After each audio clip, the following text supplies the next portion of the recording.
Good evening, it's May 3rd, 2025. I'm Arnon Grunberg, your host tonight. This is the Balie in Amsterdam.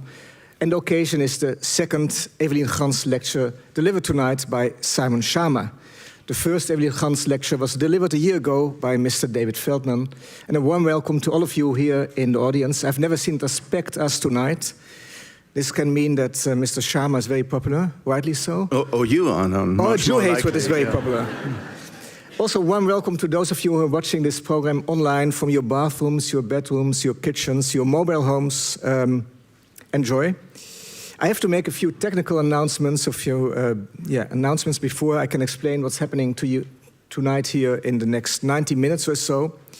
This evening is in collaboration with Theater Na de Dam, part of the conversation series Gesprek Voor de Dam. And I have to thank a few institutions that made this all possible, because talking about anti-Semitism is an expensive endeavor.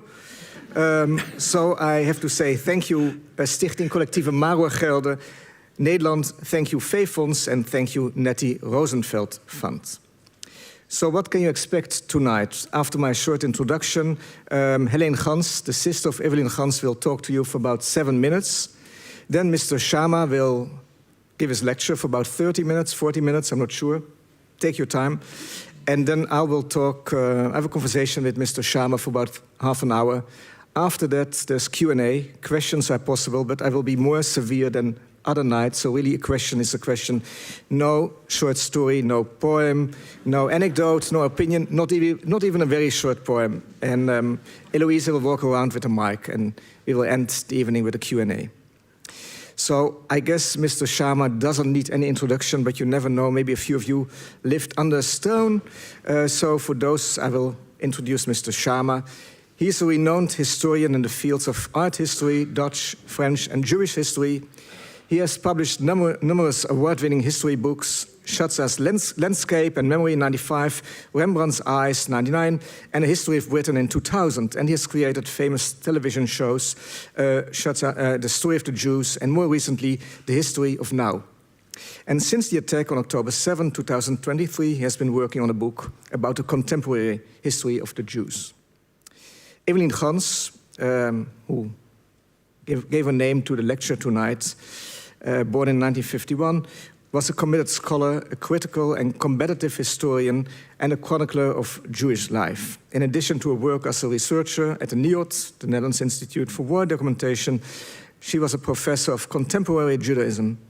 And in 2018, she said in an interview with Vrij Nederland, a magazine in the Netherlands, which at that time I believe was not a weekly anymore, I'm not only Jewish, but also a woman, left-wing, and a historian. And if I may add a short anecdote about Evelien, in May 2017, she sent me an email that she was coming to New York on the occasion of the bar mitzvah of one of her favorite nephews. And then she wrote, I will translate from Dutch into English, maybe you're also in New York and maybe you have time to drink a glass of port or tea with me finally. And your girlfriend doesn't need to be worried because my significant other, Frank, will join us. I thought this was telling about a sense of humor. Maybe it said also something about me, but I found this a very charming email. And of course, we had this glass of port. I think we had lunch, and we said to each other that we would meet again soon, but this never happened because she passed away on July 19, 2018. I guess this is the moment that Heleen Gans will talk to you. So Heleen, it's all yours.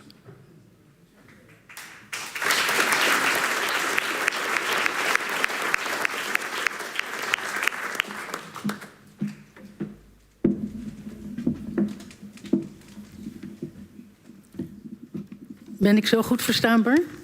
Ja. Ook hartelijk welkom namens mij bij deze tweede Evelien Gans lezing.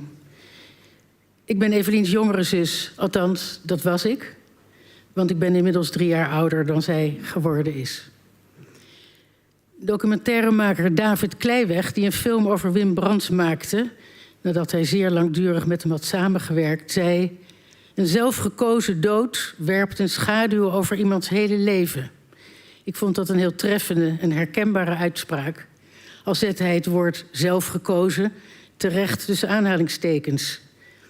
Als Evelien voor zich had gezien hoe haar leven weer goed leefbaar zou kunnen worden, dan was zij hier nog geweest. En hoe zou zij dan deze tijd beleefd hebben? Ik ben zeker niet de enige die zich dat regelmatig afvraagt. Evelien, met haar verbondenheid met Israël en haar grote betrokkenheid bij het lot van de Palestijnen, zou het nu heel zwaar gehad hebben.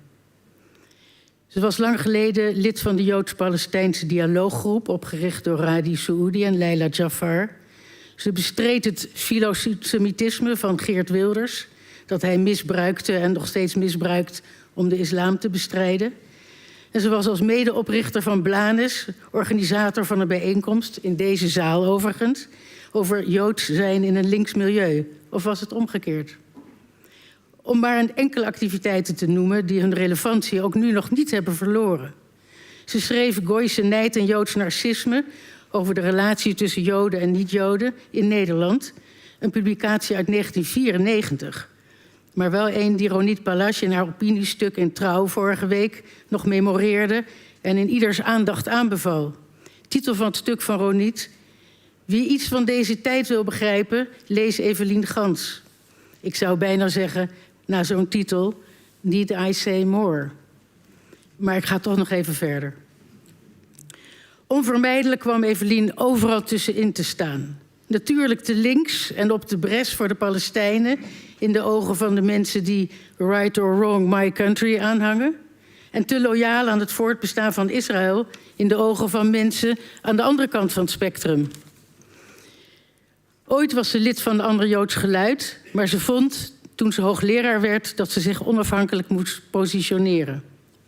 Ze oordeelde hard over wetenschapper Bart van den Boom, die stelde dat Nederlanders niet veel te verwijten viel, omdat ze niet wisten wat het lot van de Joden in het oosten inhield.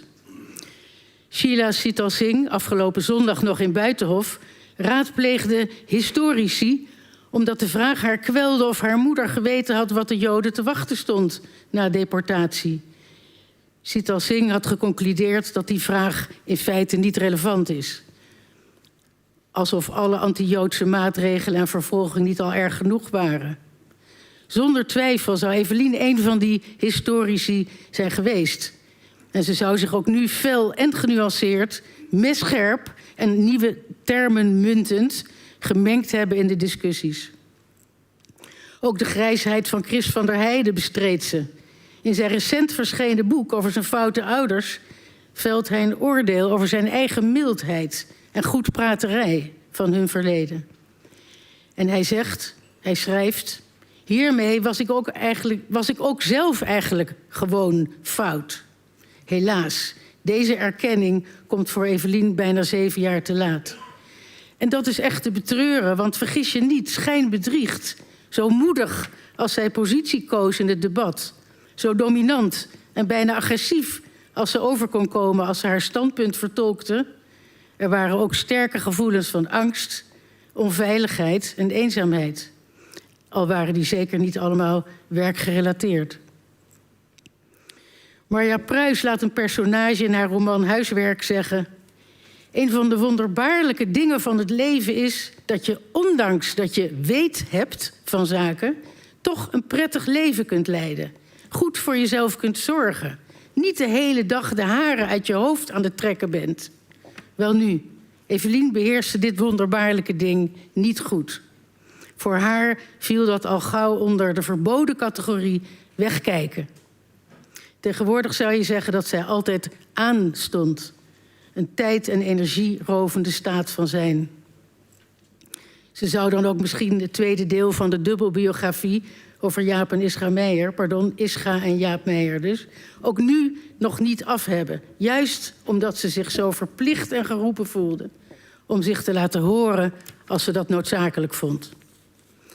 En dat terwijl ze deze periode, waarin de rechtsorde in grote delen van de wereld aan het wankelen is, niet eens meer heeft meegemaakt. Annette Mooi heeft haar archief overgenomen en de biografie van Ischa Meijer geschreven. Die werd natuurlijk anders dan als Evelien dat werk wel zelf had afgemaakt. En natuurlijk zou ze vast van alles goed en minder goed gevonden hebben van het eindresultaat.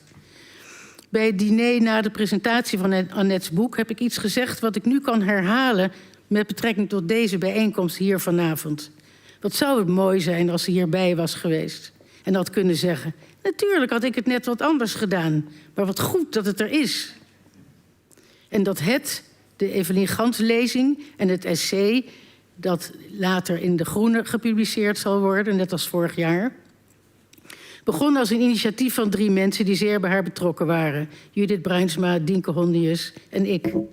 Het is heel mooi dat er nu al zo'n stevige samenwerking is gegroeid met De Groene, de Balie, het Joods Cultureel Kwartier, met als belangrijk onderdeel daarvan het Menasse Ben Israël Instituut.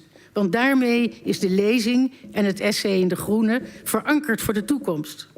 Heel veel dank aan deze partners dus. En met name Xandra Schutte van De Groene, ze is er vanavond niet, maar dat maakt niet uit, die een belangrijke rol heeft gespeeld door het samenwerkingsverband aan ons voor te stellen en zich er zo stevig aan te committeren. Want ook al werpt, zoals ik al zei, een zelfgekozen dood een schaduw over iemands hele leven, dat let ons niet om de schaduw af en toe te verjagen en het licht te richten op de persoon en op haar werk. Op Eveliens grafmonumentje, ontworpen door haar laatste partner Frank Diamant, staat onder haar naam historica, activiste, mens met CH. Voor ons was van begin af aan duidelijk: in een lezing en essay ter ere van haar en haar werk zullen deze 3 aspecten van haar werk en persoon tot hun recht moeten komen. Historisch diepgaand, maatschappelijk relevant en betrokken bij wat mensen beweegt. En natuurlijk zal de lezing deel moeten uitmaken van de moderne Joodse geschiedenis. Vanavond spreekt dus Simon Schama en treedt Arnon Grunberg op als moderator en interviewer. En dat is wel bijzonder. Evelien bewonderde Schama. Judith Bruinsma, die vaak met Evelien op vakantie ging, vertelde dat tijdens een tussenstop in Houston, tijdens zo'n vakantie, Evelien Simon Schama zag lopen. Als giechelende schoolmeisjes zijn ze toen achter hem aangelopen. Maar ze hebben hem uiteindelijk niet durven aanspreken. Arnon Grunberg bewonderde ze ook. Ik weet nog dat ze tegen mij zei: een van de weinige mensen die ik bewonder. Ik vermoed dat ze in hem een geestverwant voelde. Vanwege zijn diepgaande betrokkenheid bij maatschappelijke thema's, in combinatie met zijn literaire werk. Evelien heeft zichzelf naast onderzoeker zeker ook schrijver gevoeld. Als ze aan het schrijven was, stroomde haar creativiteit en genoot ze ervan om precies die formulering te zoeken die haar zeer genuanceerde analyse het best kon beschrijven. Niet voor niets heeft ze een prijs gekregen voor literaire non-fictie. Ik geef dan ook graag het woord aan deze beide heren en ik ga ervan uit dat Evelien op het puntje van haar wolk zit en er het hare van zal vinden. Dank je wel.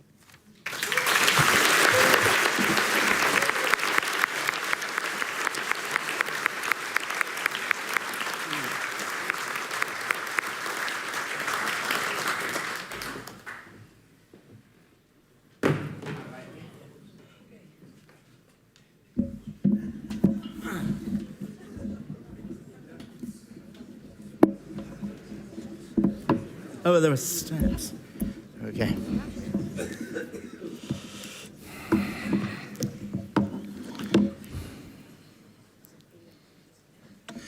Well, it's a Jewish habit to preface anything you want to say that's catastrophic with a joke.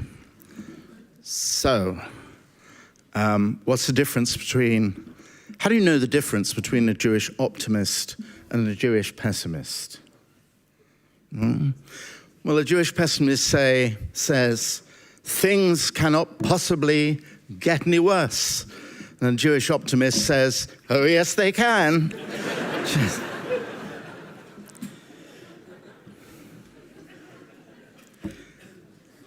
Dames en heren, goedenavond. Forgive me for not speaking in Dutch, much too nervous for that, and the fractured Dutch will come out will not honor the memory of Evelien Gans, but it is a great honor, grote eer, to be delivering these remarks. Inevitably, along with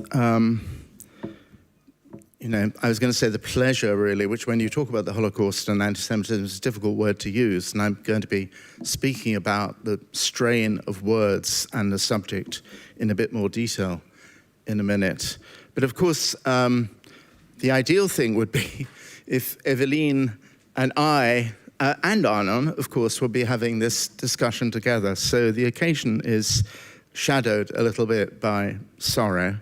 And I was asking Heleen at supper, really, because how much her subject actually deepened her melancholy or brought it on to an impossible and tragic ending. And she said that was certainly something to do with it. And one wants to avoid the kind of melodrama, in a way, of having with inadequate tools to deal with anti-Semitism and the Holocaust. One needs to avoid simple, over-determined dramatization of that. But nonetheless, it is very striking to me that some of the most eloquent of writers about, I'm not even sure they would enjoy the term eloquence, some of the most intensely descriptive and powerful writers, whether survivors themselves or not, have actually been shadowed by the aftermath, the psychological aftermath of their own survival. The most famous, I suppose, again, it's interesting, isn't it, that it was assumed that when Primo Levi fell down all those flights of stories and steps that he'd committed suicide, but it's not at all clear he did. It's actually more likely that his mind was somehow disoriented by excessive antidepressant drugs he was taking. But that he lived under this cloud of memory is, I think, not at all in doubt. And indeed, he says this himself. A dream full of horror has not ceased to visit me, or sometimes frequent, sometimes longer intervals. It is a dream within a dream, varied in detail, one in substance. I am sitting at a table with my family or with friends or at work or in the green countryside, in short, the peaceful, relaxed environment, apparently without tension or affliction. Yet I feel a deep and subtle anguish, the definite sensation of an impending threat. And in fact, as the dream proceeds, slowly and brutally, each time in a different way, everything collapses and disintegrates around me. The scenery, the walls, the people, while the anguish becomes more intense and more precise. Now everything has changed into chaos. I am alone in the center of a grey and turbid nothing. And now I know what the thing means, and I also know I've also known it. I am in the lager once more, and nothing is true outside the lager. All the rest was a brief pause, a deception of the senses, a dream, my family, nature in flower, my home. Now this inner dream, this dream of peace is over, and the outer dream, which continues, gelid. A well-known voice resounds, a single word, not imperious, but brief and subdued. It is the dawn command of Auschwitz. Get up. And I read you that lengthy quotation, I hope not too lengthy for you, because it actually, I think, for someone who has not been trained in or grown up with being a sort of a professional, if that's the right word, historian of the Holocaust, as am I, am coming to it in my Jewish history and just having made the film. One of the most daunting aspects of the challenge is the sort of sense in which all the tools you have as an historian are completely inadequate to the enormity, the magnitude of the atrocity and the horror which you're now committed to describe, and if you're lucky or if you're devoted to a professional vocation, to analyze and make sense of as well. And I think there is actually, about 10 years ago, I would say, 15 years ago, perhaps even more recently than that, it was thought of Holocaust literature that because the survivors, honor and blessings be upon them and their memory, were passing from us, that the Holocaust had become a kind of history in the kind of clear, cool, professionally academic sense almost, that it was a phenomenon capable of being examined and analyzed like the Black Death or the First World War, and that this could be done without this immense burden of a dream of horror of the kind that Primo Levi, that somehow the clarity and dispassion with which historians are supposed to pursue their modus operandi would apply to this otherwise most unimaginable and inexplicable calamity. And I'm going to do another much shorter quotation from someone who wrestled with that, who was not really a historian of the Holocaust, but he was an Auschwitz survivor, like Primo Levi. That was Jean Emery, the Viennese, Belgian, French philosopher, who has recently been quoted, and I'll come on to that with extreme indignation, by those who want to actually confiscate the memory and the custody of the memory of the Shoah from Jews on account of the possibility that they might also be Zionists. Jean Emery said this in his book, the last book, I think, of his, called Beyond Guilt and Atonement. He's a wonderful writer, actually, and very early to think in very brutally direct ways about the possible relationship between anti-Zionism and anti-Semitism. This is what he says about meeting over and over again the need to describe his experience without somehow slipping just into a Primo Levi nightmare. And here he is very adamant about this. I do not have clarity today, and I hope I never will. Clarification would amount to disposal, settlement, which can, or in some cases, which can then be placed in the files of history. My book is meant to prevent precisely this. Well, you can't continue to be deeply moving and troubling, though that statement is. You can't pretend to be a historian and actually turn your back on clarity, even though it might not arrive in the way in which you want. But there is, I think, running again through literature about anti-Semitism and the Shoah, a kind of conflict between the need for immediacy to understand, to recall again the physical, actual, substantial, material detail of the horror, and a possible need, the need for clarity, more analytical. How did it happen? How could it possibly happen? Who were responsible? And so on. And I have to say, I felt that myself, and I don't know if any of you saw the screening of our BBC documentary this afternoon, which I hope did not turn its back entirely on clarity in the Jean Emery way, but one of the mission statements we really set ourselves, a reason I'll come on to, perhaps in discussion with Arnon, but I also have a little bit more to say about it myself, was immediacy, was to establish a presence, particularly a Jewish presence, and to bring those who would see it into the middle of that presence once more.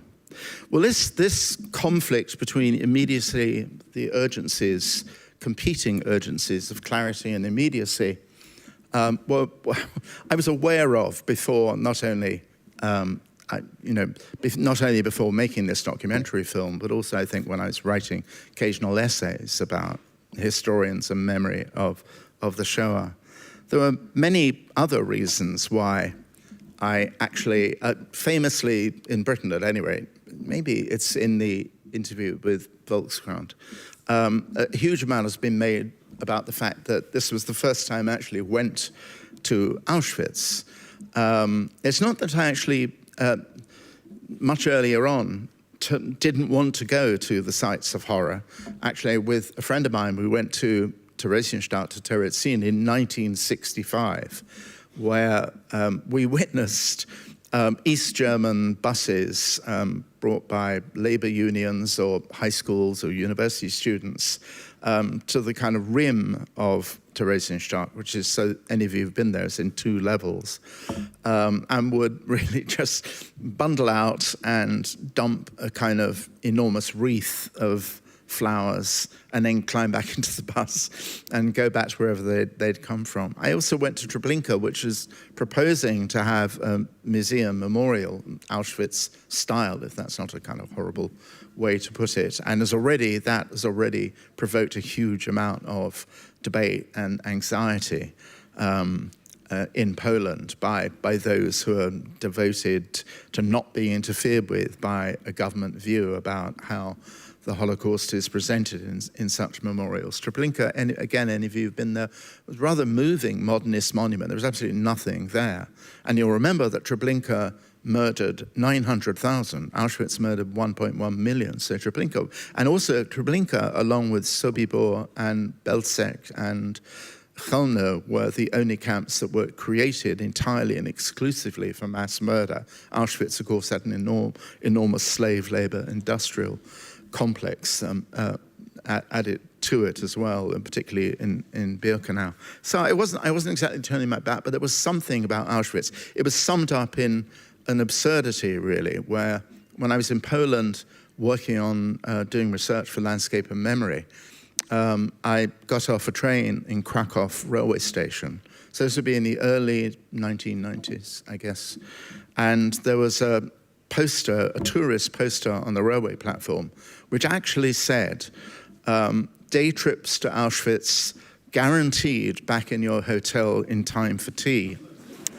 And I too laughed and thought, I don't want to be back in my hotel in time for tea, you know, and visions of those, I mean, that Primo Levi and others describe very, very well, pails of revolting watery slop, which were the difference between life and death for those in Auschwitz, rose before me. But there was another thing also to do with what I've just called the enormity gap, that I worried a lot about, again, the norms and conventions of history writing being adequate to be fully immersed and engaged with this terrible subject. And actually, I have to say, this has not quite ever left me, really. When I was filming the Holocaust documentary, there were many moments, and people have said they can see it, because I'm, I suppose, notorious for not being particularly shy of having something to say about everything. But there were many moments where I just didn't want to say anything at all, actually. I felt any words that came out of me were surplus to requirement. I just actually wanted to be silent, sort of a witness, but, you know, BBC weren't paying me the small bucks to do that, and it certainly wasn't part of the mission or the reason why I was there. There was also another reason, too, which has to do with traditions of writing Jewish history. The great Jewish historian at my university, at Columbia University, who I didn't meet, who died before I got to Columbia in '93, was Professor Salo Baron, who wrote an 18-volume history of social and religious history of the Jews. And Baron was famous, rightly, for saying that he did not want all of Jewish history to be reduced to a highway to the Holocaust. That's my phrase, not him. But he deplored that determinism, which he called lachrymose history. And in the 2 volumes, Volume 1 and Volume 2 ends with Theodor Herzl meeting the Kaiser on the Rehov Anavim, on the Street of the Prophets in Jerusalem, despite you can't avoid the massacre of the First Crusades, the massacre of Jews in Fez or in Granada, and you can't kind of, whitewash the horrifying multiplicity of catastrophes that they don't absolutely entirely, and they certainly shouldn't be made to consume the entirety of Jewish history. So I made a real effort, because it was authentic on my part, of moments of Jewish history which deliver nothing but joy and pleasure and marvel and wonder. The medieval Jewish poetry, for example, of Ibn Gvirol and Yehuda Halevi and Shmuel HaNagid and so on, and the music of Meyerbeer and the whole story of how Meyerbeer came to be a great composer and incredibly successful one, or even in a more kind of slightly lower brow sense, the extraordinary history of the most important Jew in England in the late 18th, early 19th century, who was a pugilist, who was a boxer, called Daniel Mendoza. So I wanted to accentuate the positive, however awkward and artificial that was. I wasn't calculating from chapter to chapter a balance between tearfulness and laughter, to be sure. It'd been absurd and grotesque, but I did actually want to. And even when, as I'm now writing the 20th century, want to do something not entirely. I have an American chapter, for example, which is about a rather extraordinary story of Irving Berlin and so on. However, of course, there came a point in the last few years when it would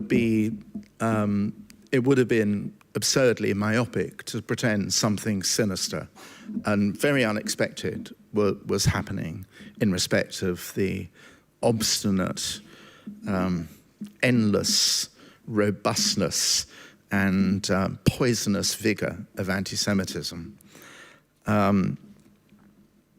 I remember in particular, well, I had a sense this, it's quite an interesting story, I think some of you may have heard it, but when I was 6 years old, I suppose, we lived in one of my father's deplorably brief, well-off periods.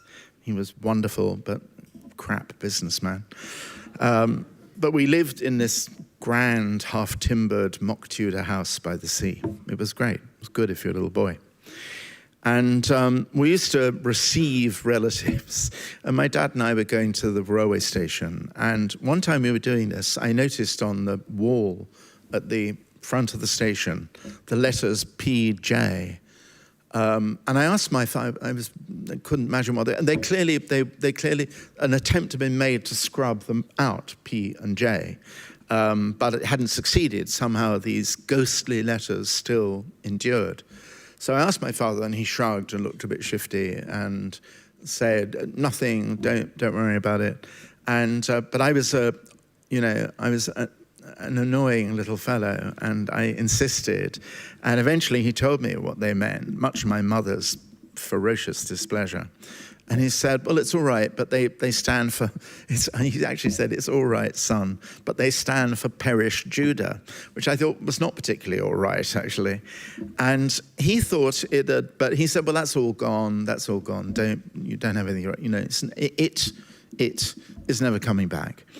And he thought it was a holdover from a survival of the Oswald Mosley years, the black shirts, in the 1930s. And I, until relatively recently, thought that was true.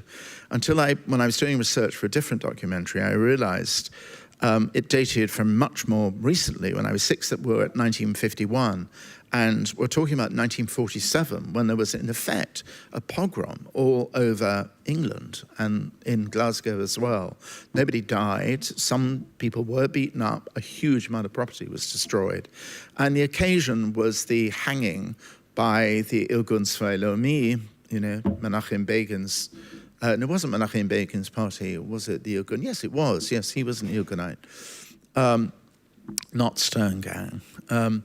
And they hanged 3 British sergeants in retribution for Ilguns who had actually planted a bomb, not the King David Hotel, but somewhere else. Anyway, it was all something that really bit very deep. It was 1947, the summer, so Britain had not yet formally abandoned its mandate custody of Palestine. And just a blaze of fury, streets, all Jewish shops basically were smashed to pieces. Some of them were burnt. And that's what the date was. So, but this was, as I grew up, there's the possibility of there being really any serious manifestations of anti-Semitism in Britain seemed to me extremely implausible. And then many years later, I think it must have been in around 1990. That's right. I had a telephone conversation. I'm sorry about all his family state. No, I'm not really, but I had a telephone conversation with my mother. My father had passed away by then. And the usual son and mother thing. She didn't actually say, you never write, you never phone, because I did. But I said, how are you? And she said, how should I be? And I said, well, how are you? She said, well, terrible, of course. And I had no idea what she was talking about. And she had noticed that a Jewish cemetery in East Ham, it pretty was, in the East End of London, near Dockland. But it happened to be one in which a fairly distant relative, but one I did actually happen to know, Aunt Lily, had been buried, had been violently desecrated. I think probably by sort of, fascist thugs, essentially English National Front thugs, essentially. And I said, oh, well, just these awful kind of skinhead kids, Mum. She said, yes, but then there's Carpentras. And I don't know if any of you remember that, which was a very ancient medieval Jewish cemetery in southwest France. And that was truly terrible. And I pricked up my ears. That was a case of the vandalization also of a cemetery, but very, very complicated and theatrically sadistic as well, if you could be sadistic about the dead. A very well-known elderly Jew who died just 3 weeks earlier, a local rug dealer in Carpentras, had been exhumed naked. They took it out of, the plain coffin and dragged the body 60 feet, I don't know, what's that? A lot of meters, anyways. Sorry to be so American about that. And then impaled the body on the broken off stick of an umbrella or parasol, and impaled the body, no way to say it, up the anus like that. So this horrifying, monstrous theatrical demonstration of Jew hatred had taken place. Now, that, of course, between that kind of anti-Semitism and the kind of anti-Semitism we're facing now, which has, to be sure, a lot to do with the Middle East and Israel and Gaza and so on, but not caused by Israel policy in Gaza. One thing one cannot say too often is that Zionism was caused by anti-Semitism. It's not the cause of anti-Semitism.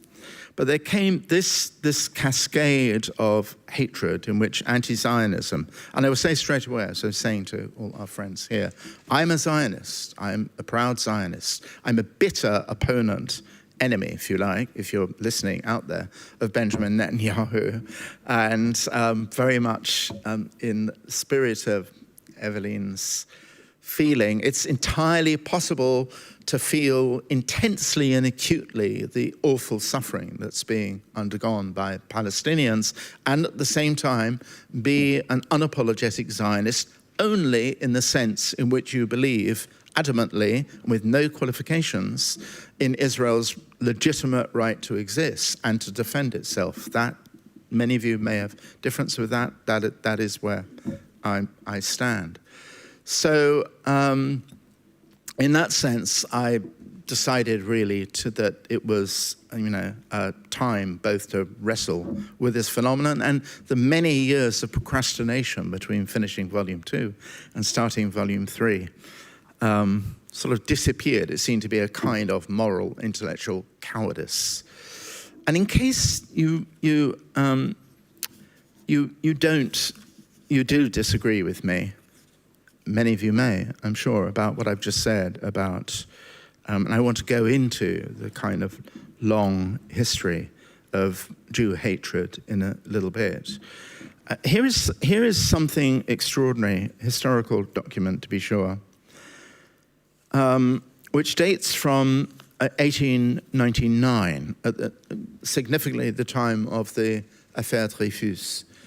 And it's an extraordinary response to an appeal made by the most famous anti-Semite during those years of the Dreyfus Affair, Edouard Drumont, whose Vraie Parole was the premier anti-Semitic mass readership in France at the time.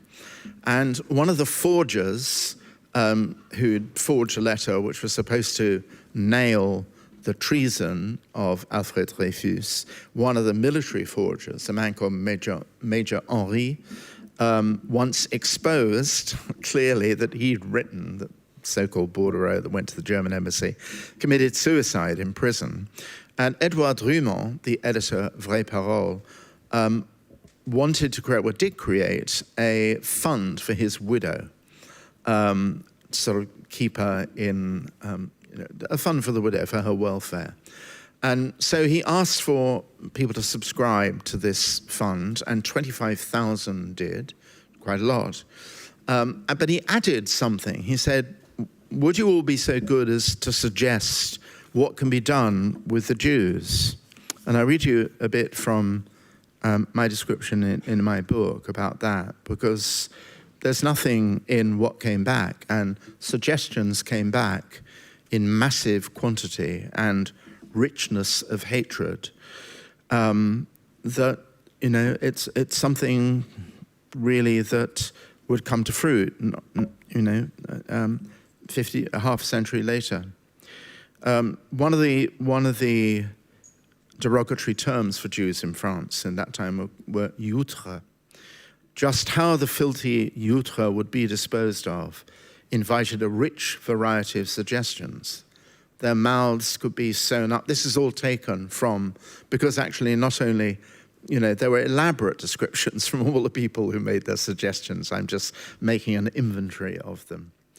Their mouths could be sewn up, their eyes gouged out, their noses slit or smashed, their teeth knocked in.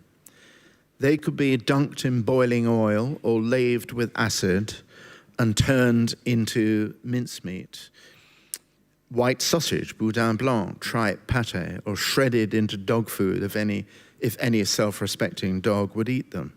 They could be bled, flayed, guillotined, burned alive in glass furnaces, poisoned with strychnine or rat poison.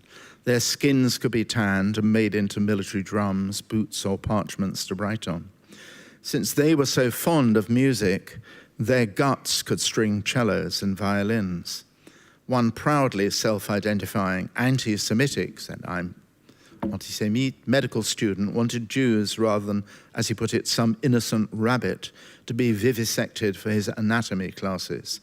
But one of his fellows wrote their skins were too tough and their smell too nauseating for this to be practical. I wouldn't harm a fly, wrote another, but I do say death to the Jews. A proud mother wrote that she would see to it that her 5-day-old daughter, Germaine, grew up anti-Semite. In a section for the armed services, a self-identified group of officers stationed on the borders of the patrie reported that it impatiently wanted orders to try out the latest artillery on the 100,000 Jews poisoning the country. Extermination, enough for the inventory. Extermination was a term which appears with unapologetic frequency, extermination, actually the term in French, in all of the categories: the nobility, law, medicine, schools, universities, clergy, and, of course, writers. One self-described writer, Michelin of Tours, exclaimed that to see the last outre breathe his last will cause us to expire with sheer pleasure. Others said they were offering donations not just to the unfortunate widow, but to buy as much rope as needed that would hang all the Jews. So it goes extremely deep.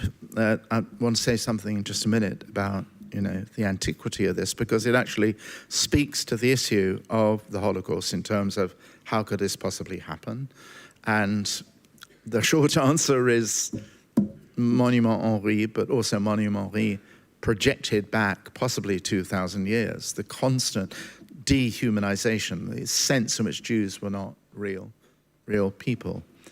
And I just want to preface there, if I'm not careening around. And how long have I got, Arnon, actually? Am I? Take your time. No, that... 10 more minutes, maybe? Yes, Yeah? good, okay. I won't be more than that, thank you. I was just going to say people really regret saying that, you know, all you want. That I think actually also this sort of sense of tackling the Holocaust in a film, and also absolutely stopping procrastinating about writing the inevitably tragic last volume 3, was a sense in which the Holocaust has been flattened, normalized, trivialized. When I saw anti-vaxxer protesters in Trafalgar Square wearing yellow stars, that I thought is horrible reductio ad absurdum. I did not much like Netanyahu sending some of his diplomatic officials to sit in the United Nations with yellow stars on their coats as well. That was equally a sign of, and possibly less forgivable, given who they were, a sign of grotesque disrespect, really. There are extraordinary things happening. For example, 2 podcasters in the United States, you'll know this, Arnon, Joe Rogan and Tucker Carlson, entertaining a Holocaust denier called a so-called storyteller to get out of the way of being accused to be a monstrously meretricious historian, a man called Darryl Cooper, who described Churchill as the real villain of the war, and Hitler as much misunderstood, and the Holocaust as a measure of public health. So nearly 100 million people will have seen this person talk about this in this way. Donald Trump actually invited to Mar-a-Lago and Nicolas Fuentes, who's an out-and-out kind of neo-Nazi. Also not good. You know, Kanye West, it goes on and on and on, sort of figures in pop culture. But it also, I think, actually, it also, in the higher levels of the academy, exercises in casuistry have happened, which also made me more determined to do what I'm now doing. One was a famous essay, many of you may have read it, very clever and very, in its way, eloquent, I suppose. No, that isn't the word, but articulate is the word, by Pankaj Mishra. Which is the one I referred to loosely as, you know, but basically it's repeated in this book, which I think is called The World After Gaza, but the article significantly differently described as the Shoah, the Holocaust after Gaza, and its essential point was, and it actually quoted outrageously Jean Emery in its support. Jean Emery went to Israel. He deplored the torture of some Palestinian prisoners, so do I. But Jean Emery wrote a whole set of essays about anti-Zionism as the new anti-Semitism. So this was cherry-picking of the most grotesquely disingenuous kind. But Pankaj Mishra's point really was that if you believed in Israel, if you simply believed in Israel's right to exist, then you were betraying the memory of the Shoah, the memory of the Holocaust. He wanted to make the case that Zionists were never much interested in the Holocaust, except as it served the purposes of creating the State of Israel. Well, Ben-Gurion went to Belsen in 1945. He was extremely interested in the fate of Holocaust survivors, and indeed said if a Jewish state had existed, a fair part of this catastrophe wouldn't happen. Wow, what an outrageous thing to say. So Mishra acted in this really horrible way, I think, as a kind of moral selection ramp, which has reoccurred in the rhetoric of some of the pro-Palestinian demonstrations, that there are good Jews and bad Jews, and you're an acceptable Jew if you deny Israel's legitimacy, and you're an unacceptable Jew, and you're an unacceptable custodian of Holocaust memory if you make a case for Israel's right to exist, just that. So it was this sort of sense of the higher casuistry as well as the lower vulgarity that led me to sort of dig in my heels about the worthwhileness of what I'm trying to do, and particularly what I tried to do with the film. I didn't want to argue the particular case I've been talking about now. I just really wanted to do. It was, I suppose, close to Jean Emery's appeal for immediacy, not that he used the word, but sort of, or his sort of upsetness, really, about analytical clarity prevailing over registering the actual material actuality of what actually happened in the Shoah. And again, this is going to sound ungenerous, and really, I don't mean it, or disrespectful, and I really don't mean it to be at all. But in a way, the point's been made many times. It's not an original point at all. But if you think about the way, a lot of people think of Jewish history who are not Jews, they think about two things only: the Israeli-Palestinian conflict and the Holocaust. And if they think about the Holocaust, they think of it entirely, almost exclusively, as Auschwitz and Anne Frank. And in both cases, really, in Auschwitz, there's a certain kind of, and as I say, no disrespect, a lot of the way Auschwitz Memorial Museum is handled is absolutely wonderful and admirable educationally. But it is true that, it is also true, I think, that what you get is the extremely personal, intimate writing of Anne Frank, and you get the impersonal, automated, mechanical production line, which produces all those vitrines full of prosthetic limbs and spectacles and shoes and so on. And one thing I think, got lost a bit that I wanted to kind of reinstate. Oh, yeah, it was sort of, Dara Horn wrote this fairly savage article, actually, the novelist, in an extraordinary book of essays called People Love Dead Jews. It's really an amazing book if you haven't read it, about Anne Frank. And she talks about, it may be polemically overdone, but she talks about a moment, I think it was in 2007, when one of the employees at the Anne Frank house arrived in a kippah and was told to hide it in a baseball cap or a hat or something to avoid the excessive emphasis on it being Jewish. And that was an extreme case. But there is a sense, I don't disagree with Dara Horn when she says that the success of Anne Frank depends a bit on her de-Judaization. Which is a slightly extreme point, but essentially Anne Frank stands for as a symbol of innocent suffering and a wise awareness of that innocent suffering in the pen of a precocious writer, a really good writer, as she would undoubtedly have been. And the Auschwitz thing is also about, in the opposite sense, impersonal data, masses and masses of data and figures. And what I kind of wanted to do, this sort of sense, weirdly, of the veiling off of Jews behind a kind of scrim of being made to stand for something else, seemed to be happening just last year over and over. The two most important films, both in their way extraordinary films, I particularly liked, all of you will have seen Steve McQueen's Occupied City, I'm sure. But it was, and I thought it was wonderful, actually, but it did involve there being, except as sound, as voiceover, no Jews at all in it, and no archive and no photos. And then The Zone of Interest, which won an Oscar, again, a brilliant film in its way, essentially about the perpetrators and the division of their sensibility.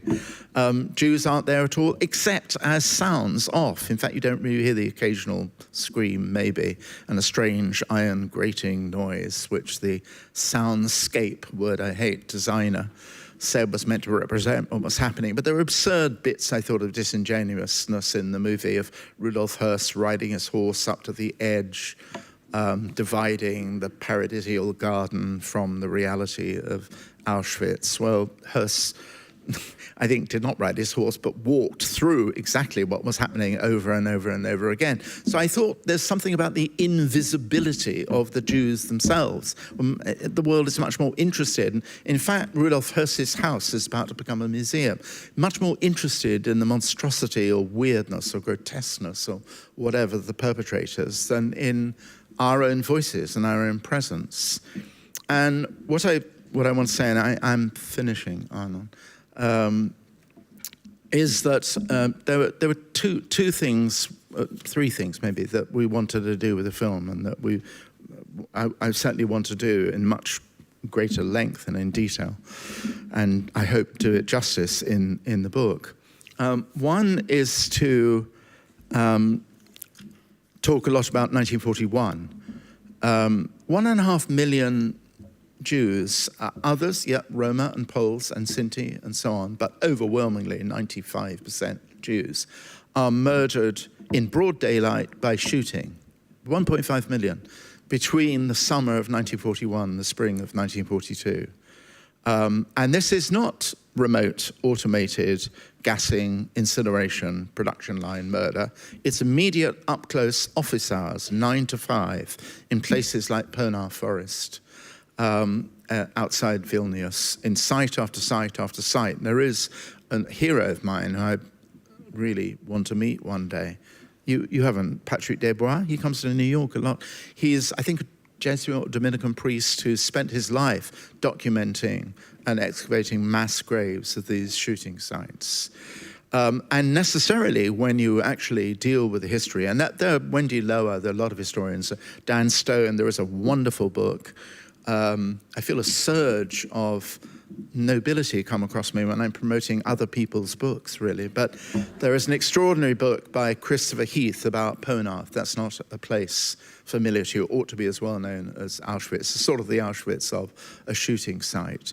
80 to 90,000 people murdered, their bodies 15 layers deep into those pits. There was actually a particular job specified by the SS called a trampler, which is people who walked on the bodies to make sure you could get 15 layers at least in a single pit, or who actually threw a trampoline across one of the pits so that Jews could be thrown on the trampoline and then shot in midair as if they were sports in a fun fair.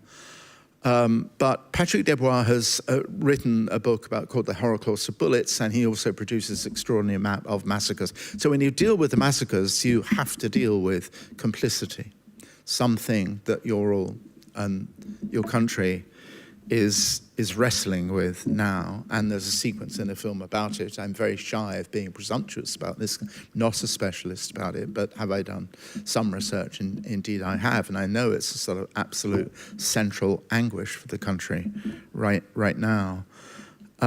So one thing is extending really what we think of as the Holocaust in time, and also in essentially describing adequately the perpetrators, and the perpetrators are very often Ukrainians and Romanians and Lithuanians and Latvians and so on.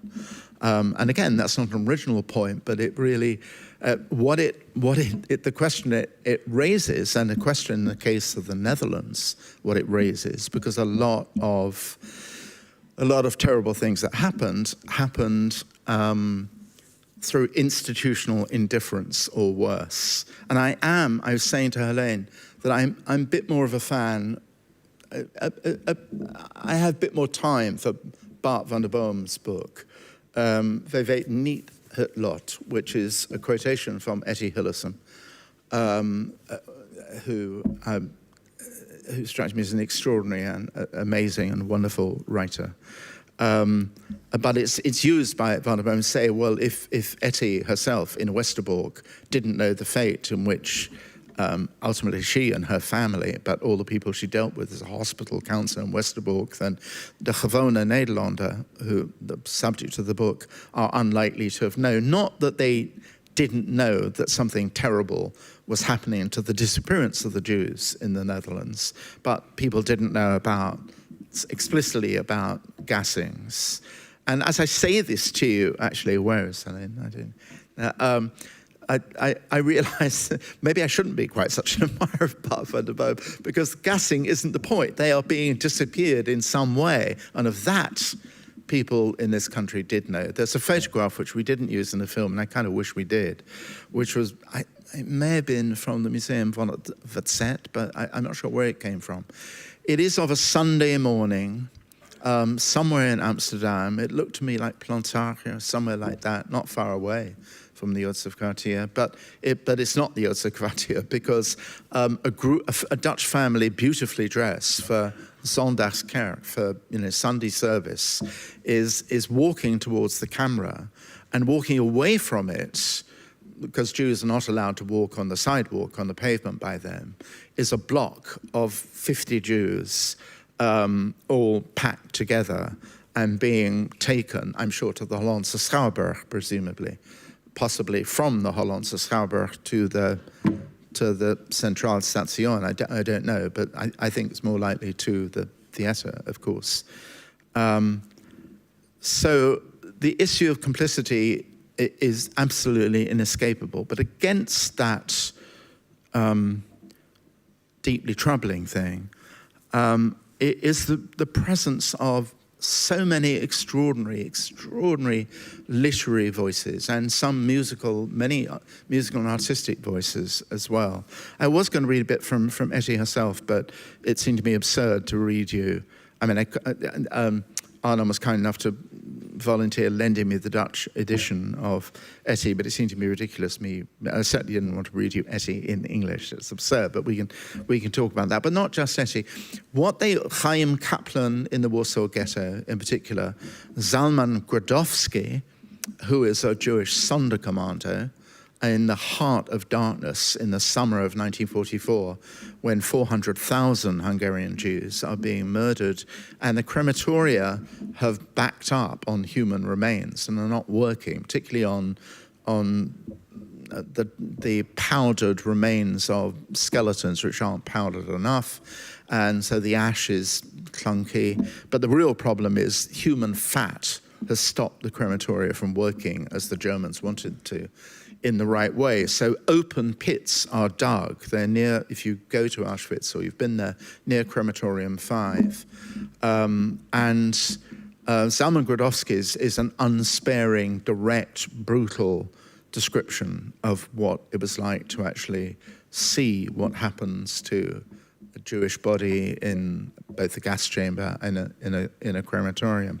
But what actually binds very movingly, I think, very movingly, a lot of these writers together, and I could think of so many more, Rachel Auerberg, the poet and essayist, Gustawa Jarecka, who wrote in Polish, is their extraordinary sort of acceptance of death as, and as he says this as well, as a condition of feeling differently about life. That might sound like a truism, almost a platitude.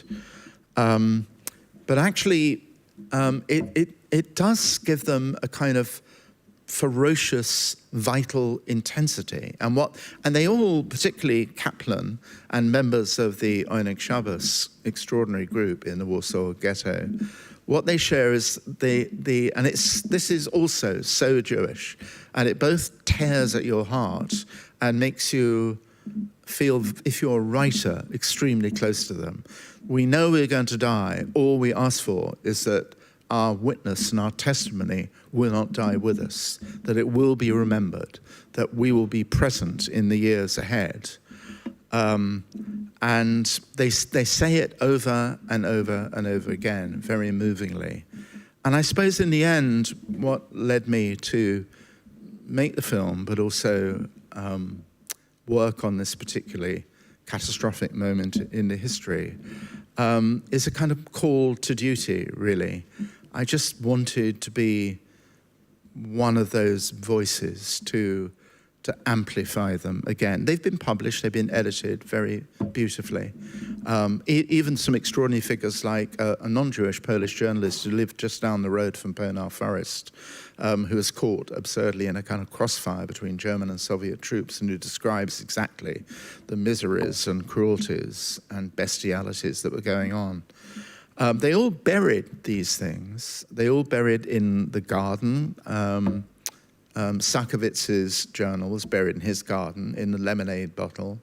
Chaim Kaplan's was actually not buried. It was managed to be smuggled out into the Aryan zone of Warsaw. And famously, of course, the amazing collection of documents, the archive that was Oneg Shabbat, was put in steel cases and in milk churns and was dug up after the war because one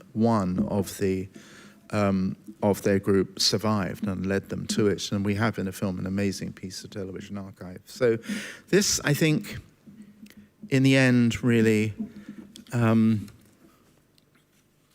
is what you do if you're a Jew and historian, I think.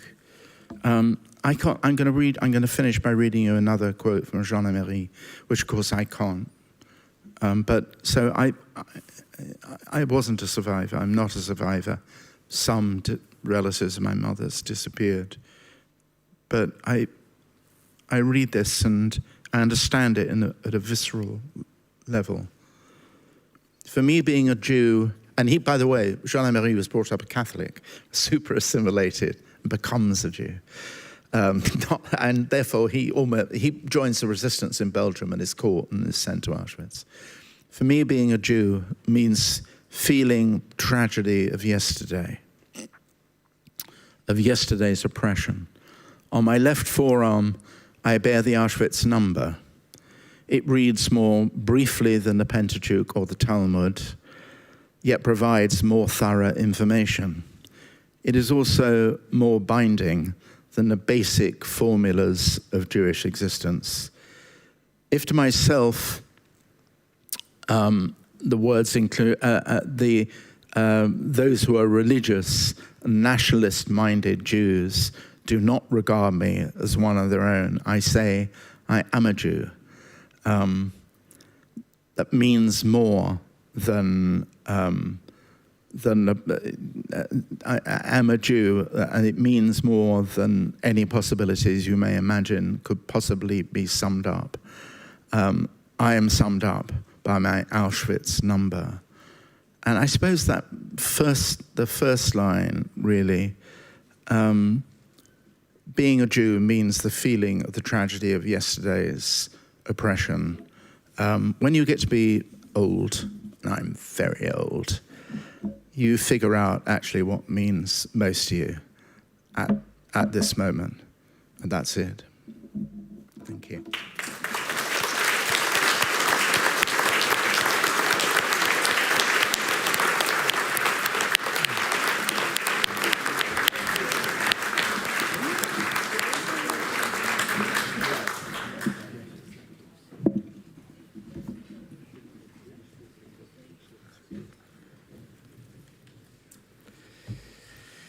Mr. Schama, thank you for your lecture. I guess we're all looking forward to reading the translation in the Groene Amsterdammer in a couple of weeks. You didn't send me the lecture, you just gave me a few bullet points, so the interview will be improvised, but I guess that's okay. And we're running a bit late, so don't run to the station, the train's till 12 o'clock. You started your lecture and you ended your lecture with Jean-Marie, born as Hans Meyer in Austrian-Hungarian Empire, in, as you mentioned, an extremely assimilated family. Mm-hmm. His grandfather wore the uniform of the Austrian Empire army proudly. And he became a resistance fighter in Belgium, was tortured in Braindonk, then sent to Auschwitz. Yeah. And by the way, he committed suicide after the war. We don't know why, but we know that he did that. There's no doubt about it, other than in the case of Primo Levi. In his case, it's very understandable that he spoke about the impossibility and the necessity of being Jewish. Impossible and necessary. And it's understandable that he wrote that the number of Auschwitz on his arm is shorter, but as significant as the Talmud or the Torah. And my first question to you is, isn't there danger in remembering the Shoah, in talking about the Shoah relentlessly, that the Shoah, I use the word Shoah, not Holocaust, that the Shoah becomes like an ersatz religion, an alternative religion for those Jews who don't read the Torah anymore, who don't keep kosher, who rarely go to the shul, and then instead of the Torah, instead of Hashem, God, there's the Shoah. We can believe in the Shoah. And isn't there perversity in this, if you agree with my hypothetical statement that it has become an alternative religion, isn't there perversity in this religion, in the way we are talking about it, in the way we keep remembering it? It's so different from, of course, with Pesach, with Passover, we need to talk about it as if we have been there, but it's a very different, we just do it 2 days, 2 nights a year, and with the Shoah, it feels like it becomes every day, even 80 years after the end of the war. Mm. Is this only a good thing? Well, first of all, I would have to say it's not a zero-sum game between being an observant Jew and actually remembering the Shoah. And I'm obviously not going to agree with you on this, Arnon. But I think it's precisely because the Shoah has been kind of flattened and normalized and instrumentalized. Because the Holocaust is really, as I often say, is everywhere and nowhere. That it does become a sort of, it's instrumentalized for everybody's purposes, actually. Not least the claim that the present American administration makes that purging universities, breaking their independence is for the defense of Jews, really. It's doing anything, actually bringing down great research institutions, thereby actually doing something about anti-Semitism. Plainly absurd. That's an example of grotesquely cynical exploitation of the Holocaust. So merely giving lip service to saying the Holocaust isn't the same thing as remembering. And so I think there is absolutely, that's what I meant really about there being a time when, two things have happened. A, the Holocaust could be dealt with as just another historical subject. And secondly, the Holocaust, it seems absolutely deprived of its particular place in Jewish memory. I don't know. I mean, I'm floundering a bit in the reply to you because you're repeating pretty much, many of the reasons or some of the reasons or an extra reason why I've always been slightly edgy and carried on procrastinating for such a long time, not just not going to Auschwitz, but sort of keep, steering clear. Yeah. And sometimes, as I said, that slightly cringe-making moment when Israeli diplomatic officials, presented themselves in the United Nations with thinking they were embalming themselves in the odor of sanctity if they wore the yellow star, it's way distressing and upsetting and disrespectful.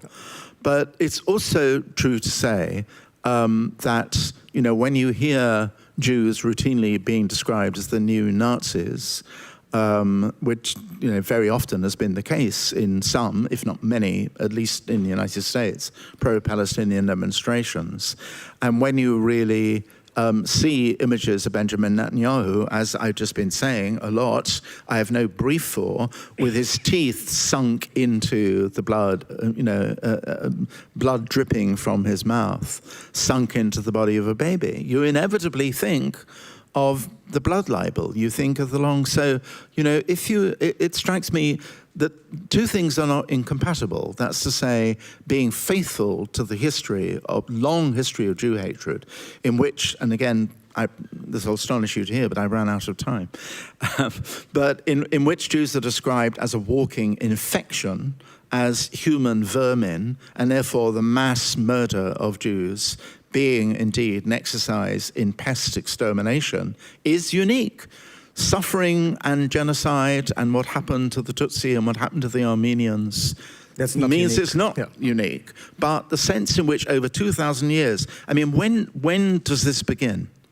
This is the professor asking you a question. When does this begin? When does the dehumanization of Jews as a walking infection begin? Would be with the killing of Jesus and the fact that... Well, the shortest answer turns out to be the wrongest one as well. Tell me. It begins with a 3rd century BC Hellenized Egyptian. Helen.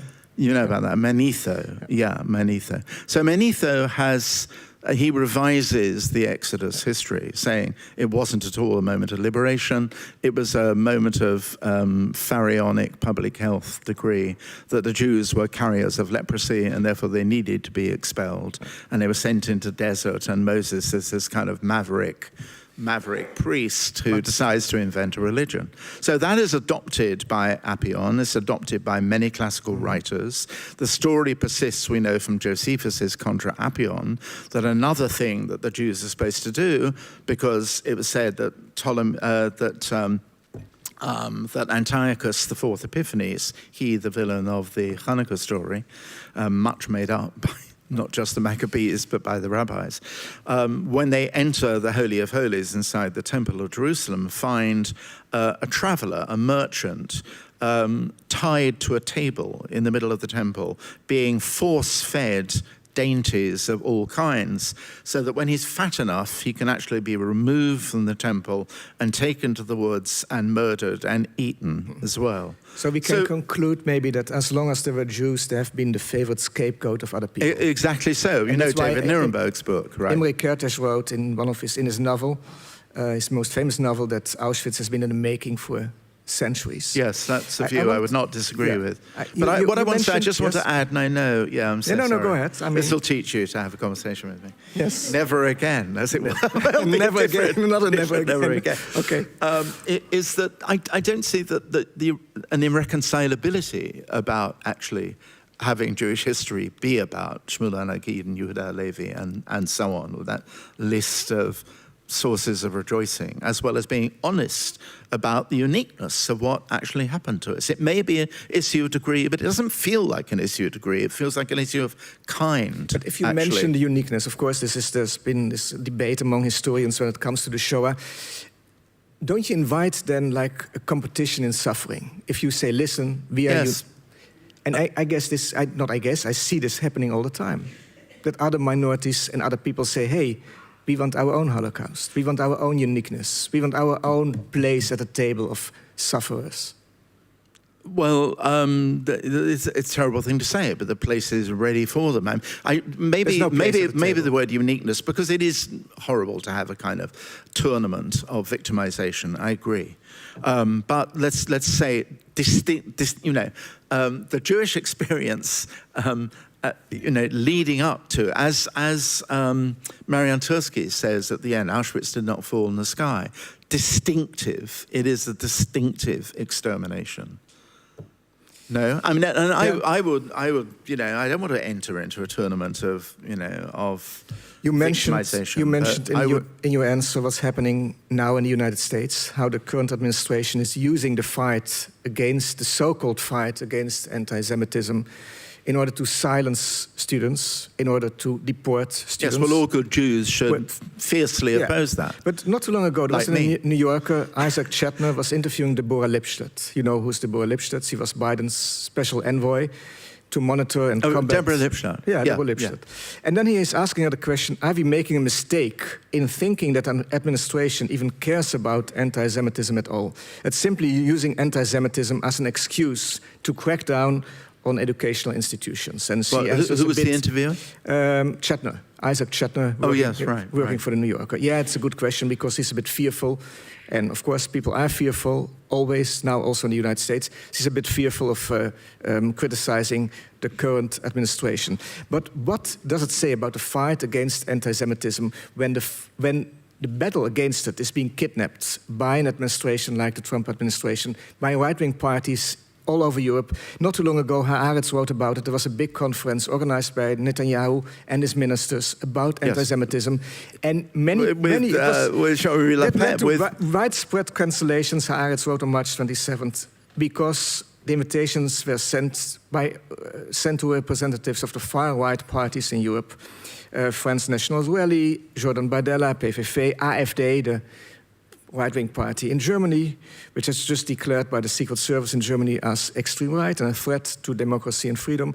And so even the Germans' anti-Semitism Tsar and the United Hebrew Congregation of the United Kingdom said we cannot come to this conference organized in Israel. So what does it say about anti-Semitism if this is happening in 2025? Well, what it says is that the true story of anti-Semitism and of the Holocaust needs to be liberated both from the unscrupulous right and the mistakenly high-minded left. And you are one of the liberators?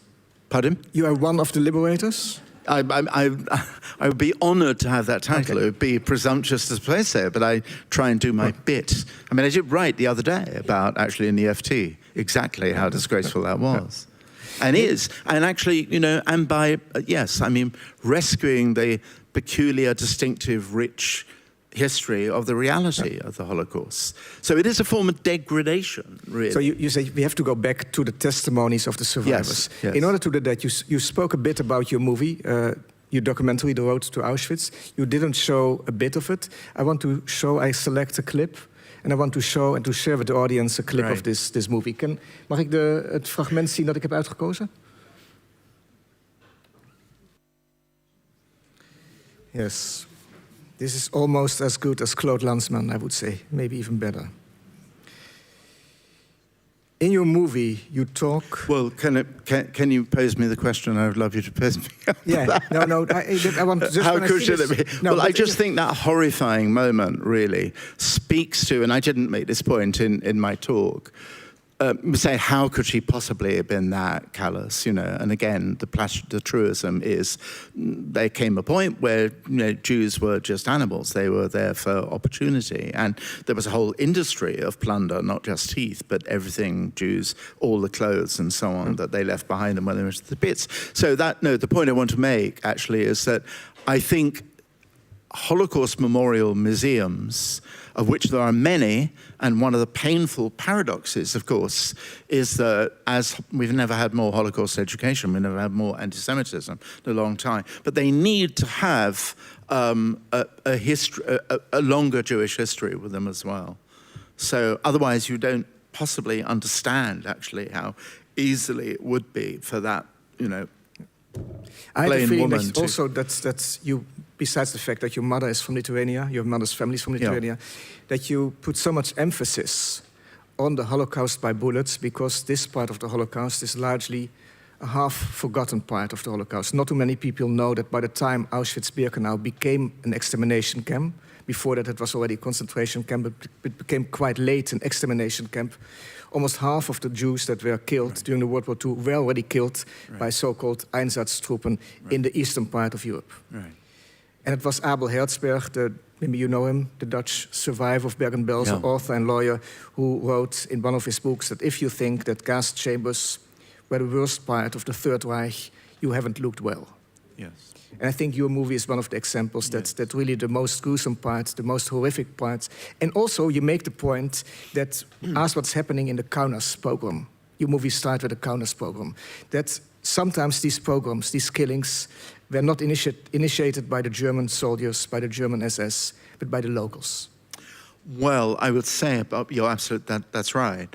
But I would say the Germans thought out, even though that's why, in some senses, the notion that Heydrich and Himmler are just improvising as they go along and hope they go along with Hitler's clear intent to exterminate the Jews of Europe. But I think they do have a particular plan, even as Operation Barbarossa, the war against the Russians, start in 1941. The plan is absolutely there's an experiment going on in Kaunas to see how much the locals will seize the opportunity of helping the Germans liquidate the Jews. And the first thing is actually to free all the Lithuanian partisans and nationalists who've been imprisoned by the Soviets and let them have their pogrom. So, which they do. Then stage two, and it is very artful, is to say both to the Jewish population and to the non-Jewish population, oh dear, there's all this kind of bloody chaos going on. So the best thing would be to prevent more chaos, to actually help you form a ghetto. And once you've got the ghetto, then then the deportation will happen not long after. Could you explain these hatreds in places like Lithuania, the Baltic states in general, Ukraine, because the Jews have become a symbol of the communist, Bolshevist party. Yeah. And of course, there's a slice of truth to it, because as some historians will claim that Jewish people were overrepresented in the Communist Party at that time. But of course, they were used as a scapegoat. But the hatred against the communists, sometimes for good reasons, found an escape in the hatred against the Jews. Is this a possible explanation for what was happening, what we just saw? Oh, yes, maybe. But on the other hand, in Kaunas or in Vilnius and places like that, or in Odessa, when the Romanians got to Odessa, they were very simple, ordinary. They're people who clearly weren't political in any way. They were just, I don't know, shoemakers and butchers and grocers and fishmongers. A shoemaker can be political as well. Sorry? A shoemaker can be political as well. Well, but I guess that reminds me of the old joke, is, all the woes of the world really are all attributable to Jews and bicyclists. And said, why the bicyclists? Why the Jews? As the I believe famous... Stalin was a shoemaker, or a cobbler before. Was that right? Poet, is that right? You're probably right. No, I will say that there's a lose-lose situation, because Jews are also hated for being capitalists. Jews are hating for being too... Yes, Jews are hating for being too poor and therefore carrying infectious diseases. They're hated for being too rich. They're hated for being too assimilated, because the demon Jew is never really, he's just pretending not to look after themselves. They're also hated for not assimilating, for keeping to themselves. So, either way, this is sort of the basically lose-lose situation. That's articulated very well by Theodor Herzl. Yeah. Herzl or Herzog? Herzl. Herzl, yeah. That's why, by the way, Hitler wrote in his book that there's a Jew in everyone and we must fight it. Herzl. Is that right? That's right, yes. Well, he wouldn't have far to go for you and me, yeah. You mentioned Herzl in your talk. Herzl is in your book, of course. The second part of the story of the Jews, 1492 till 1900. You declared over dinner and also in your talk that you're a proud Zionist. We can talk a bit about it before we'll open discussion to the public, what it means nowadays to be a proud Zionist. But I'd like to quote from your book. Because, of course, Zionism, there has never been one sort of Zionism. There was the Viennese Zionism coming from Theodor Herzl. That's right, not a Jabotinsky Zionist. Who used to be a German nationalist before he became a Jewish nationalist. Of course, the whole Dreyfus affair played an important part in his life, becoming convinced that there was no place for the Jewish people in Europe. And then there was Odessa. Odessa is another very important city in history. And there, Zeev Jabotinsky, who used to be an important and very good writer. Have you read his novel? Yes, when I came to... It's quite good, isn't it? Unfortunately, The Five. No, it's a very good novel. You've read everything, I know. It's a very good novel. When I went to Odessa a few years ago, people recommended it to me.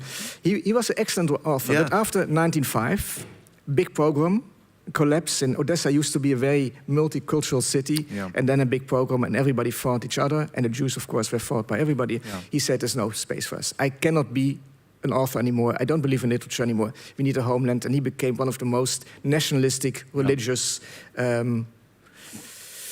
filled with hatred, I would say. Chauvinistic, Jews first Zionist. In your book, now I come to your quote and I ask my question.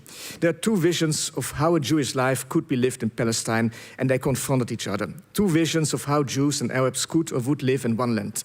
Jerusalem or Tel Aviv, spiritual or secular. The two visions refused to marry up to agree on what constitutes a truly Jewish life. They still do. Onward sailed Theodor Herzl with his dreams, his politics, his Germanophilia, his self-deception, his self-possession, and increasingly his palpitating Viennese heart. He never gave up Vienna. He dreamt of Apfelstrudel in Palestine. That was his big dream. Don't you think that if we look at what Zionism is today, that it is the opposite of what Herzl once envisioned, because it became something so messianistic. It became something so religious. Ben-Gurion in 1948 thought that there are 200 Hasidim in Israel.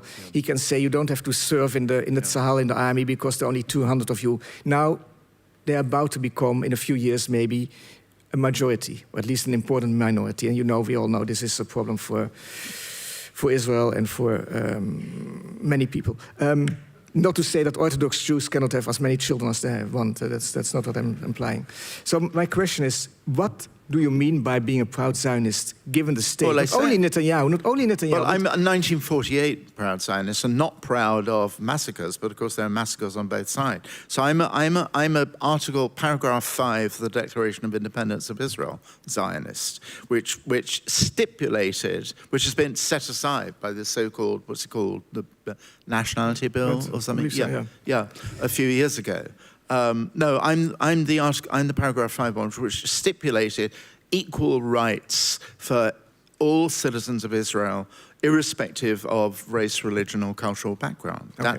So yes, it's a vanishing vision, possibly a vanished vision. So when I say I'm a Zionist, it's that kind of obsolete Zionist, I guess. I understand. But you and I both have friends who are still you're looking puzzled. No, but you have yes, that's much too presumptuous of me. I, at any rate, have friends in Israel who would say the same thing. And they constitute, some of them were the 500,000 people who were in the streets actually protesting against the judicial so-called reforms in the Netanyahu government before October the 7th. So I refuse to believe that flame is dead. But if my Zionism is equated with it, that's why you told me about the article. Yeah, no, it was Yair who told me about. There was an article in Haaretz which said we shouldn't call the dominant ideology in Israel Zionism at all. It should be called Kahanism, which is ethnically chauvinist, violent in its horrible treatment of the West Bank. Yeah, absolutely. And so on. So I'm not a Kahanist, I'm an anti-Kahanist. Was still alive. His political party was, I believe, forbidden, and it never got much of a following. And now I would say this Kahanism is at least half of the electorate in Israel. I'm not sure what you think of George Steiner, the English Jewish philosopher. Friend. Yeah. He wrote a novel which I like very much. Goodness. The Transport of Adolf H. to San Cristobal. It's fiction. Adolf Hitler survived the war. He's being kidnapped by the Mossad, and he's being tried somewhere in the jungle in Brazil. And it ends with like the defense speech of Adolf Hitler. And he says, my dear friends of the Mossad, you think I'm your enemy. I'm your Messiah. Thanks to me, you have your state. Thanks to me, you have your army. Thanks to me, you said we don't want to write books anymore. We don't want to learn in our shtetls. We want to become fighters and farmers. And thanks to me, you're like me. Your state of Israel is my victory over you. That's not what I'm saying. That's what George Steiner, your friend, wrote many years ago.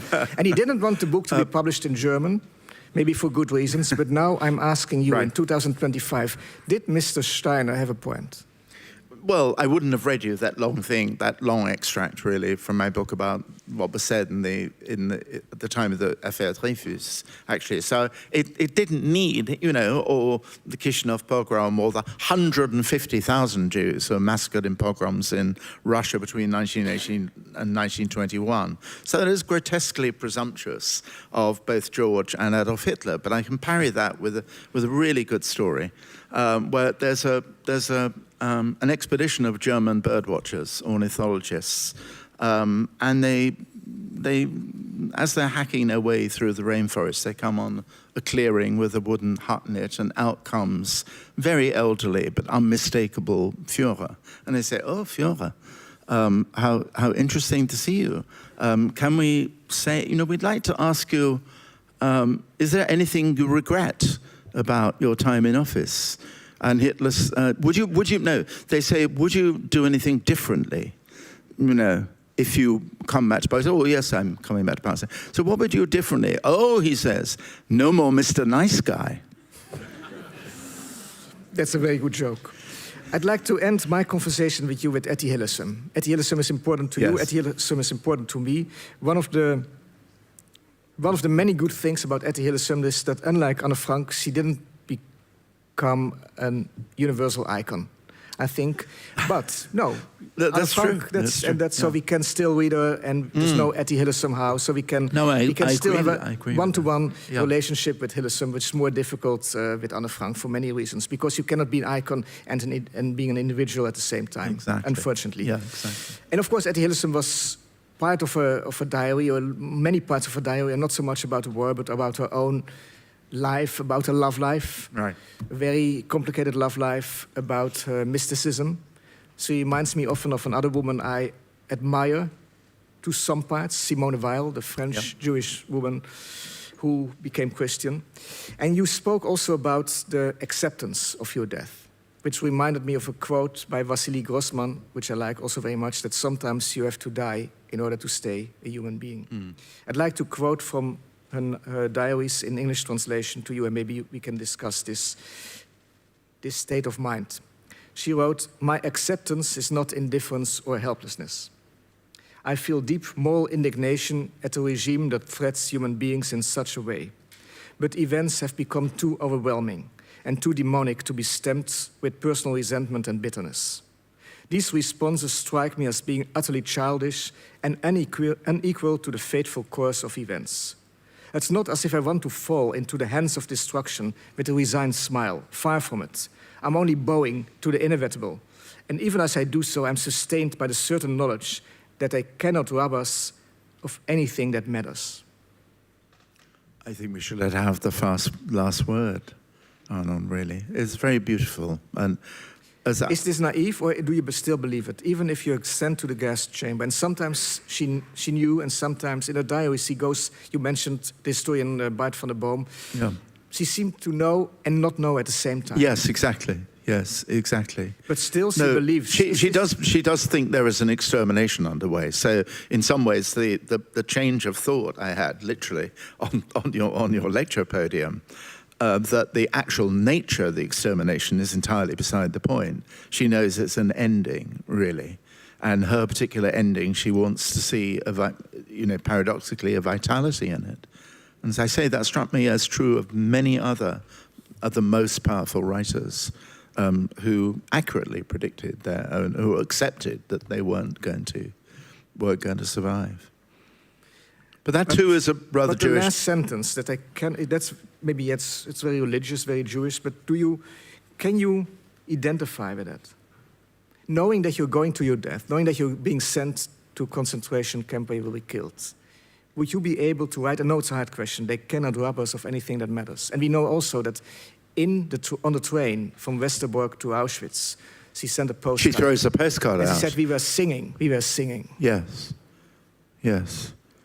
But what's the question? Whether I think that would, if that was me. Is it naive, or is it naive? Is it just madness? You know you're about to kill, and they said they cannot rob us anything. I think it's sort of highest form of human self-realization. Would it be true of me in such circumstances? I have no idea. I wouldn't be so arrogant as to presume that. Okay. Thank you, Simon. Thank you, Arnon.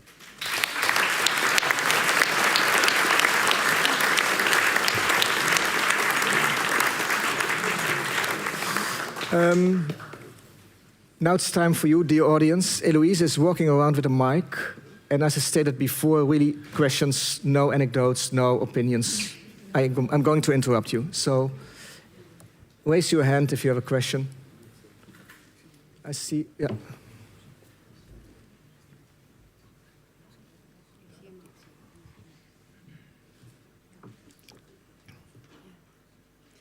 Hello.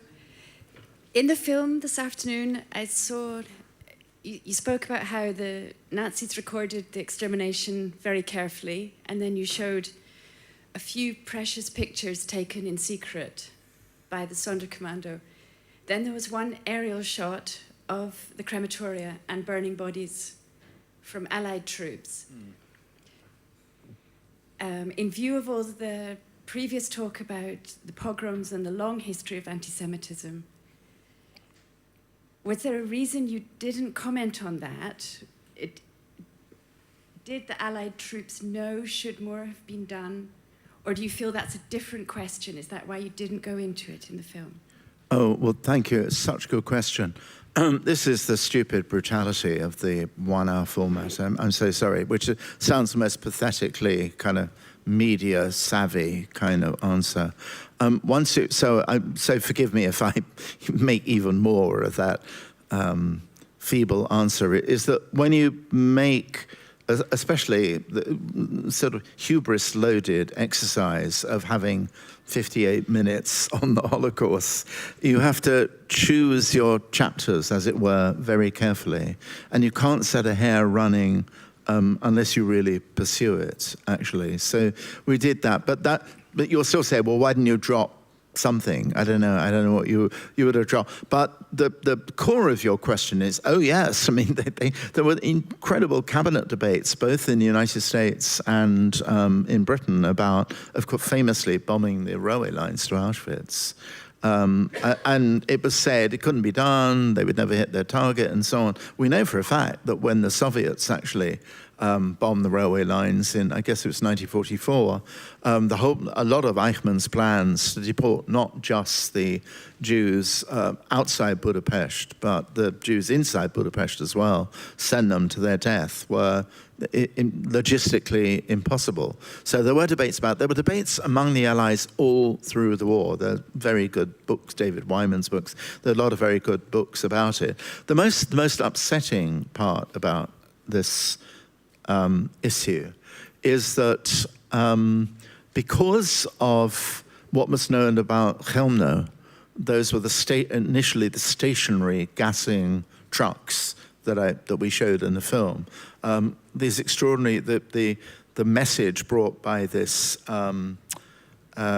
graveyard labourer, Schlamek, walking all the way to the Warsaw ghetto. It was known that gassing had already been adopted, so we're talking about the earliest weeks of 1942, in January 1942. It did not have to wait, which is much better known, for the information to come through the World Jewish Congress in 1942, via Geneva and so on. It was known, and there was, admittedly, a lot later, November 1942, there was an official Allied statement put out, notwithstanding the very frosty part played by Foreign Office administrations in both Britain and State Department in America, who did not want the war to be seen as, quote, a Jewish war, an opinion Roosevelt accepted to a large extent. But they knew the worst was really underway. But the declaration in 1942 about war aims did indeed talk about the monstrous mistreatment of Jews, but assumed these were slave labor and imprisonment, and not exclusively for Jews, which they weren't, of course, exclusively for Jews. But there's then, having discharged their conscience in this way, and maybe, what was to be done, but there then was an incredible hiatus then followed. There was the notorious Bermuda Conference in the early spring of 1943, which was whether or not to accept Jews who managed to escape to Switzerland or to Spain into any of their countries. And there was this extraordinary statement, not at that time, but it was repeated by the Canadian Prime Minister, who said, "None will be too many." But no Jews were invited to the Bermuda Conference, and the explicit issue of actually whether anything could be done about refugees was completely, it was... That's an important point you make. Maybe you should also mention the conference in Evian-les-Bains. Evian as well, yeah. 38, before, exactly. When so many, among them the United States, closed its borders for That's Jewish... right, yeah. Canada, by the way, apologized. The United States didn't. The empire never apologizes. Yeah, plus ça change. The next question. Yeah. Ja, zal ik even gaan staan? Yeah. Thank you for your speech. I have a question, maybe a strange question to a historian to comment on present situations. You describe the right-wing Americans, the whole Trump, the people who support Trump, and what's being said on Fox, anti-Semitic guests that get ample opportunity to show their anti-Semitism. At the same time, these people are the people who defend Netanyahu. Well, the dilemma that you also see very clearly for yourself.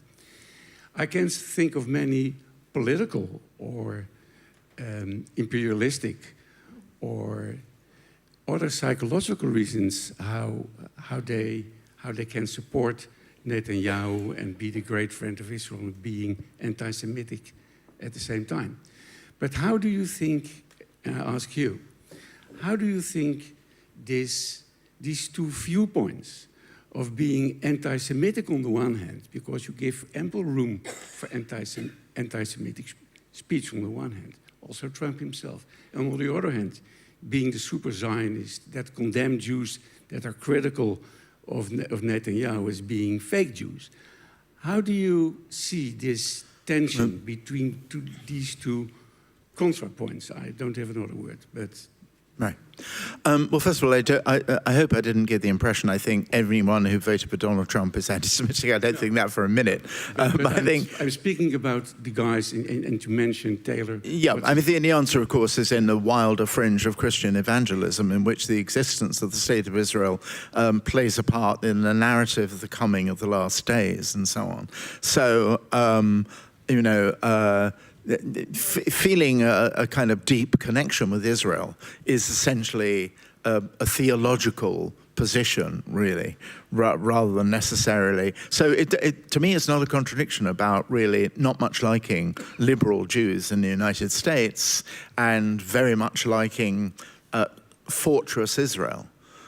So I don't see that that's so much of a contradiction. No, that's not my point. Okay, no.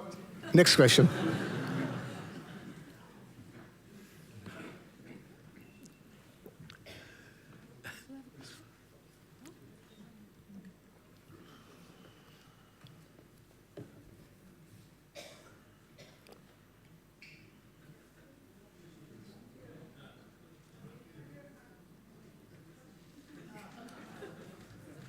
Yeah. Okay. Hi.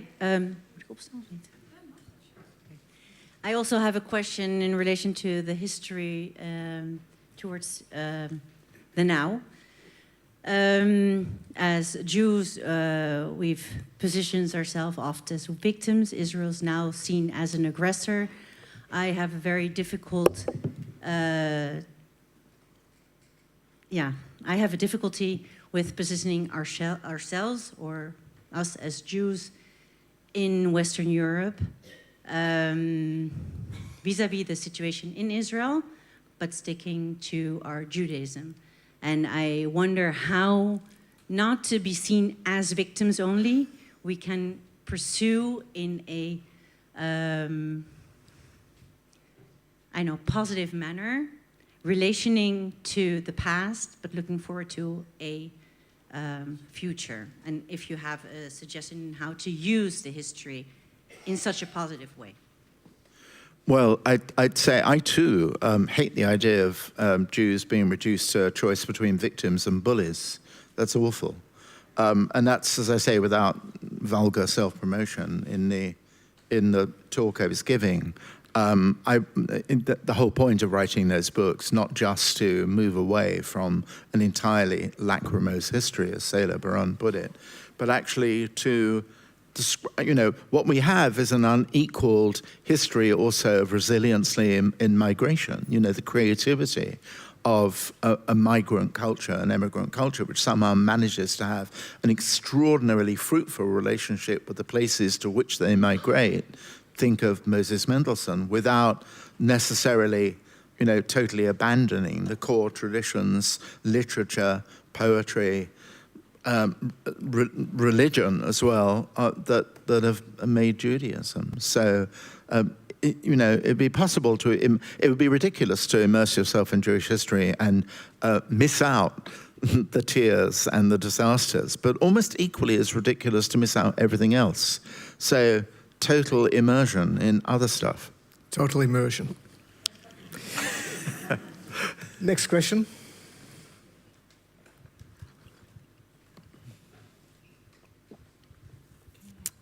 Thank you for your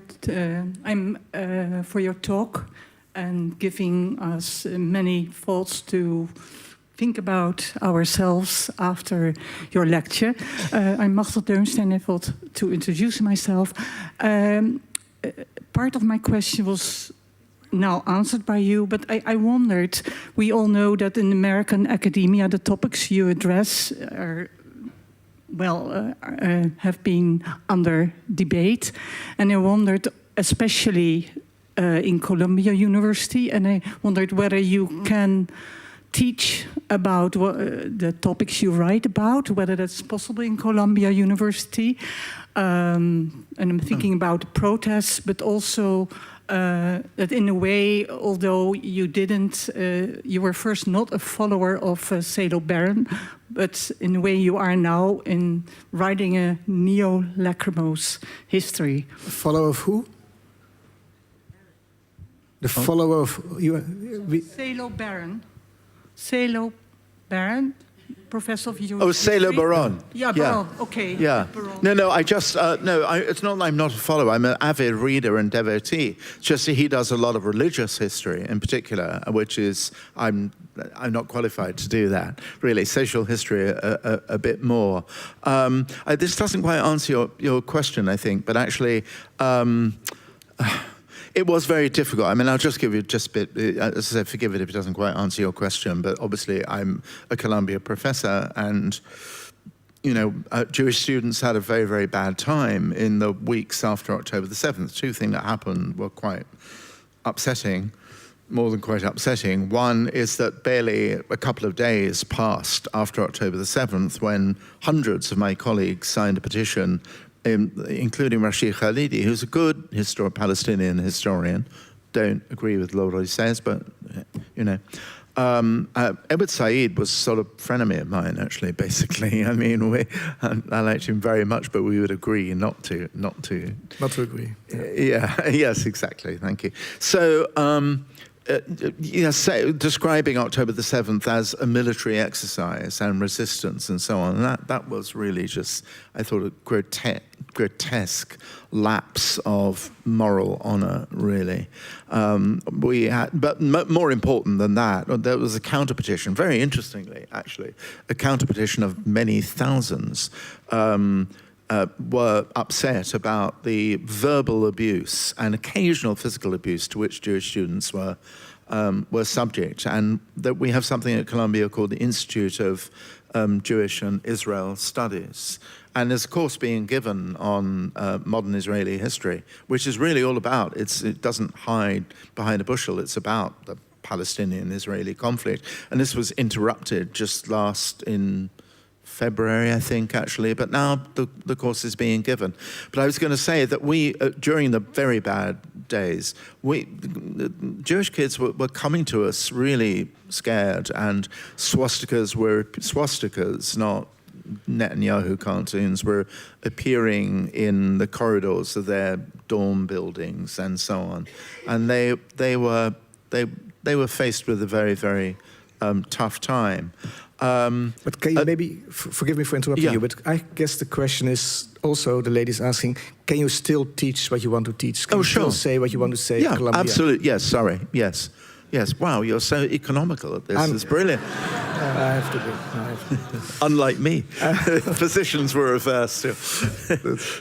Okay, we go to the next question. Yes, I'm economical.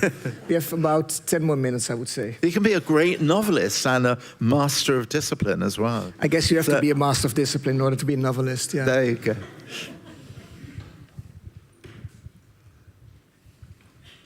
Good evening. What is a Semite? Sorry, I didn't hear that. No, I didn't. What is a Semite? What's a Zemite? What's a Zemite? You have to enter. It's a term. It's not a question I really want to answer because it's very loaded, and it's a term that was developed in the study of ancient languages. How about that? You want to leave it like that? Yeah. Okay. Next question. Any more questions? Yeah. Hi, thank you for your talk. I've been in here in the Balie quite a lot, and it's all about free speech. What is your opinion on free speech towards denying the Holocaust? Whoa.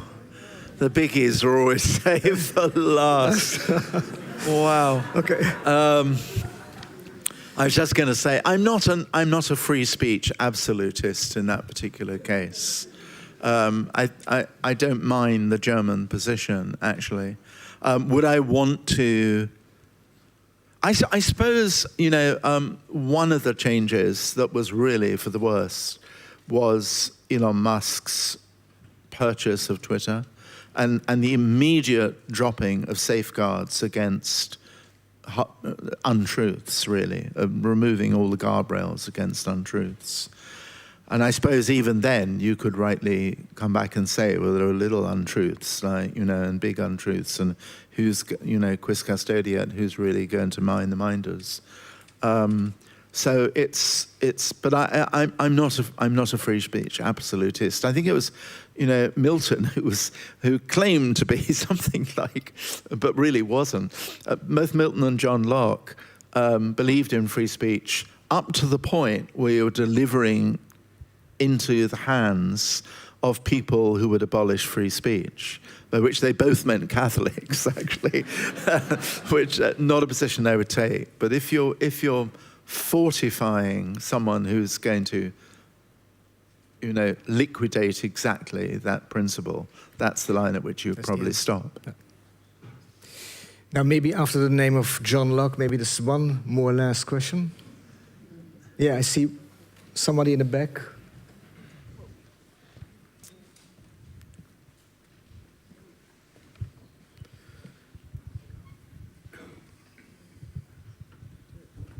Hi, thank you so much for your talk. I have a question that's more relevant maybe to the Dutch context, but I imagine it happens elsewhere as well. I see that in a lot of people of the Gen Z generation, like my peers, that they externalize all the perpetration of the Holocaust to Germany and what Germany did to us and our country. And I was just wondering how to engage with these kind of conversations and how to, do that. Didn't quite get the end of the... The end is the lady is asking, said that among her peers, the opinion is widespread that it's all Germans, all the bad things it's done by Germans, and of course we know that there were collaborators in all countries.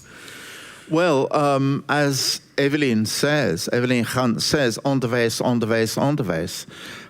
actually, and I try to do a bit of that. That's a very important part of the film, particularly in the first quarter of an hour, where you make it absolutely clear that it is not simply, I mean, you know, there's the sense that the Germans discover that what they set up in 1941 was what millions of other, multitudes of other people were just waiting for. So there is very, you know, I could offer you a reading list. I would say, actually, just yet one more book, and these are people I don't know personally, so I'm pushing, but a very good recent book on the Holocaust it's called Holocaust: An Unfinished History by Dan Stone, which I must be translated into Dutch, but, you know, you'll read English brilliantly. And that has a really brilliant section on that. And you do what you can. You make films, you go to occasions like this, and you do what you can, onderwijs. I mean, the fact that actually anti-Semitism is rising at the same time as Holocaust education doesn't mean to say that less Holocaust education is a good thing. It's not a good thing. What does it say? I mean, it must say something if you have more Holocaust education. Well, we can't start this conversation on this line now, so it's too late, but it is the Holocaust being reduced to the Auschwitz-Anne Frank syndrome, that it's sort of flattened and euphemized. So we need better education. Yes. But you still believe in education after everything you said? Absolutely, yeah. Okay. Yeah. I'd like to end on that note. Simon, now I can say Simon maybe. Sure can. You told me before we started that you have been a stand-up comedian as well in Chicago. When you told me that this will teach me a lesson, I will never again engage in a conversation with you, I thought about you being a stand-up comedian in Chicago, and I must say, I didn't learn my lesson. I'll give you one more chance in the future. We'll have one more conversation. Thank you. Thank you for being here. Thank you for your talk.